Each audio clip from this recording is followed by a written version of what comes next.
Hello दोस्तों, एक बार फिर से आप सभी का स्वागत है आपके अपने YouTube channel your MP exams solution में।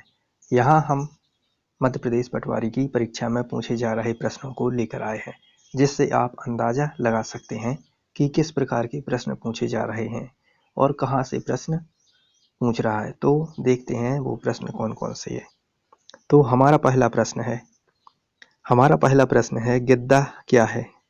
गिद्दा नृत्य है। गिद्दा कहाँ का नृत्य है? तो गिद्दा है पंजाब का नृत्य है। इसके बाद हमारा अगला प्रश्न है मध्य प्रदेश निर्वाचन आयोग के अध्यक्ष कौन है। मध्य प्रदेश के निर्वाचन आयोग के जो अध्यक्ष वह कौन है? तो बसंत प्रताप सिंह मध्य प्रदेश निर्वाचन आयोग के अध्यक्ष हैं। इसके बाद हमारा अगला प्रश्न है वर्षावर्मन खेल से संबंधित है। वर्षावर्मन किस खेल से संबंधित हैं? तो वर्षावर्मन है वह शूटिंग से संबंधित हैं।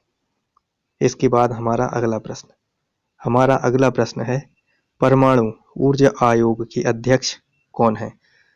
जो परमाणु ऊर्जा आयोग के अध्यक्ष हैं उनका नाम क्या है? तो कमलेश नीलकंठ परमाणु ऊर्जा आयोग के अध्यक्ष हैं।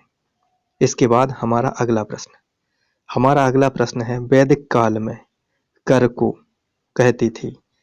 वैदिक काल में जो कर लिया जाता था उस कर को क्या कहते थे? तो वैदिक काल में कर को बलि के नाम से जाना जाता था, अर्थात वैदिक काल में कर को बलि कहते थे। इसके बाद हमारा अगला प्रश्न है जिस अर्थव्यवस्था में सरकारी नियंत्रण ना हो उसे क्या कहते हैं। अर्थात जिस अर्थव्यवस्था में सरकार का नियंत्रण ना हो उसे क्या कहते हैं? तो ऐसी व्यवस्था को खुली अर्थव्यवस्था के नाम से जाना जाता है। इसके बाद हमारा अगला प्रश्न है अर्थशास्त्र के लेखक कौन है। अर्थशास्त्र के लेखक कौन है? तो चाणक्य अर्थशास्त्र के लेखक हैं, अर्थात चाणक्य के द्वारा अर्थशास्त्र को लिखा गया। चाणक्य का ही दूसरा नाम विष्णुगुप्त है और इन्हीं को विष्णुगुप्त के नाम से जाना जाता है। इसके बाद हमारा अगला प्रश्न है सिंधु घाटी सभ्यता के लोगों का मुख्य व्यवसाय। सिंधु घाटी सभ्यता के लोगों का मुख्य व्यवसाय क्या था? तो सिंधु घाटी सभ्यता के लोगों का जो मुख्य व्यवसाय था वह कृषि था। सिंधु घाटी सभ्यता के लोग कृषि को करते थे। इसके बाद हमारा अगला प्रश्न है मध्य प्रदेश हाई कोर्ट के पहले मुख्य न्यायाधीश। मध्य प्रदेश हाई कोर्ट के जो पहले मुख्य न्यायाधीश हैं उनका नाम क्या है? तो मोहम्मद हिदायतुल्लाह मध्य प्रदेश हाई कोर्ट के पहले मुख्य न्यायाधीश थे। इसके बाद हमारा अगला प्रश्न है मानसिंह तोमर विश्वविद्यालय है। जो मानसिंह तोमर विश्वविद्यालय है वह कहाँ पर है? तो मानसिंह तोमर विश्वविद्यालय ग्वालियर में स्थित है। इसके बाद हमारा अगला प्रश्न है पशुपतिनाथ मंदिर में कितनी मुखी प्रतिमा है। जो भगवान पशुपतिनाथ का मंदिर है उसमें कितनी मुखी प्रतिमा स्थित है? तो भगवान पशुपतिनाथ मंदिर में अष्टमुखी प्रतिमा है। इसके बाद हमारा अगला प्रश्न है मध्य प्रदेश में सूक्ष्म लघु मध्यम उद्योग विभाग की स्थापना कब हुई। मध्य प्रदेश में सूक्ष्म लघु मध्यम उद्योग की स्थापना कब हुई? तो 5 अप्रैल 2016 को इस विभाग की स्थापना हुई।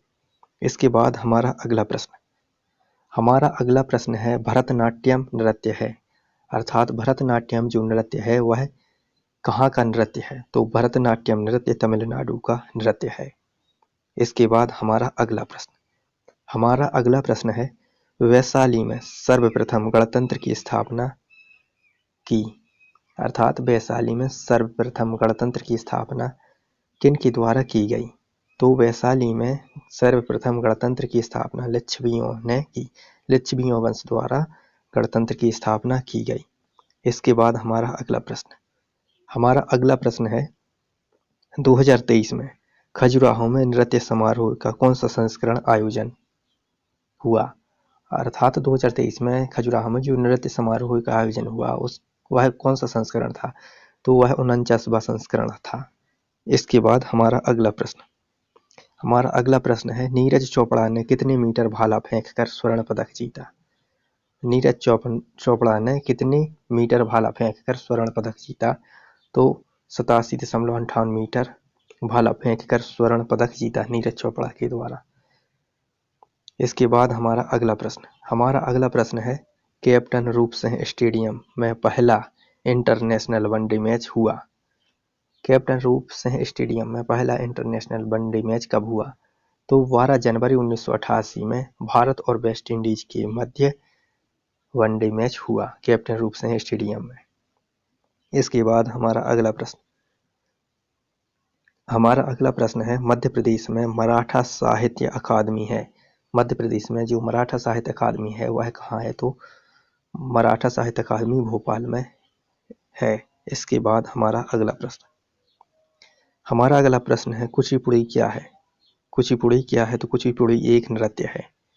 इसके बाद हमारा अगला प्रश्न है, दांडी यात्रा आरंभ हुई। दांडी यात्रा कहाँ से आरंभ हुई? दांडी यात्रा आरंभ कब हुई? तो दांडी यात्रा है वह वर्ष 1930 में आरंभ हुई। इसके बाद हमारा अगला प्रश्न है, उपाधियों के अंत से संबंधित अनुच्छेद है। उपाधियों के अंत से संबंधित कौन सा अनुच्छेद है? तो अनुच्छेद 18 उपाधियों के अंत से संबंधित अनुच्छेद है। इसके बाद हमारा अगला प्रश्न है, 2011 के अनुसार मध्य प्रदेश की साक्षरता क्या है? तो 2011 के अनुसार मध्य प्रदेश की जो साक्षरता है वो है 49.32 है। 69.32 है। 2011 के अनुसार मध्य प्रदेश की जो साक्षरता है वह 69.32 है। इसके बाद हमारा अगला प्रश्न है, मध्य प्रदेश में धान अनुसंधान है। मध्य प्रदेश में धान अनुसंधान कहाँ पर है? तो मध्य प्रदेश में धान अनुसंधान है वह बड़वानी में है। इसके बाद हमारा अगला प्रश्न है, सारूमारू क्या है? सारूमारू क्या है? तो सारूमारू गुफाएं हैं। इसके बाद हमारा अगला प्रश्न है, कुमार गंधर्व संबंधित है। कुमार गंधर्व किससे संबंधित हैं? तो कुमार गंधर्व एक गायक हैं। कुमार गंधर्व गायक से संबंधित हैं। इसके बाद हमारा अगला प्रश्न है, अद्वैत पागी का संबंध है। अद्वैत पागी किससे संबंधित है? तो अद्वैत पागी हैं वह तैराक से संबंधित है। इसके बाद हमारा अगला प्रश्न है, लता मंगेशकर पुरस्कार 2021 किसे मिला? 2021 में जो लता मंगेशकर पुरस्कार है वह किसे मिला? तो कुमार सानू को 2021 में लता मंगेशकर सम्मान पुरस्कार मिला। इसके बाद हमारा अगला प्रश्न है, संशोधन किस अनुच्छेद के तहत होता है? तो संशोधन 368 के तहत होता है। इसके बाद हमारा अगला प्रश्न है, हिंद महासागर का मोती कहते हैं। हिंद महासागर का मोती किसे कहते हैं? तो हिंद महासागर का मोती श्रीलंका को कहते हैं। इसके बाद हमारा अगला प्रश्न है, ऑस्ट्रेलिया और न्यूजीलैंड के बीच सीरीज हुई। तो ऑस्ट्रेलिया और न्यूजीलैंड के बीच वनडे सीरीज हुई। इसके बाद हमारा अगला प्रश्न है, घर घर से कचरा कौन उठाता है? तो घर घर से कचरा नगर निगम उठाता है। आशा करते हैं कि आपको मध्य प्रदेश पटवारी परीक्षा में पूछे जा रहे प्रश्न एवं किस प्रकार से पूछ रहा है समझ गए होंगे।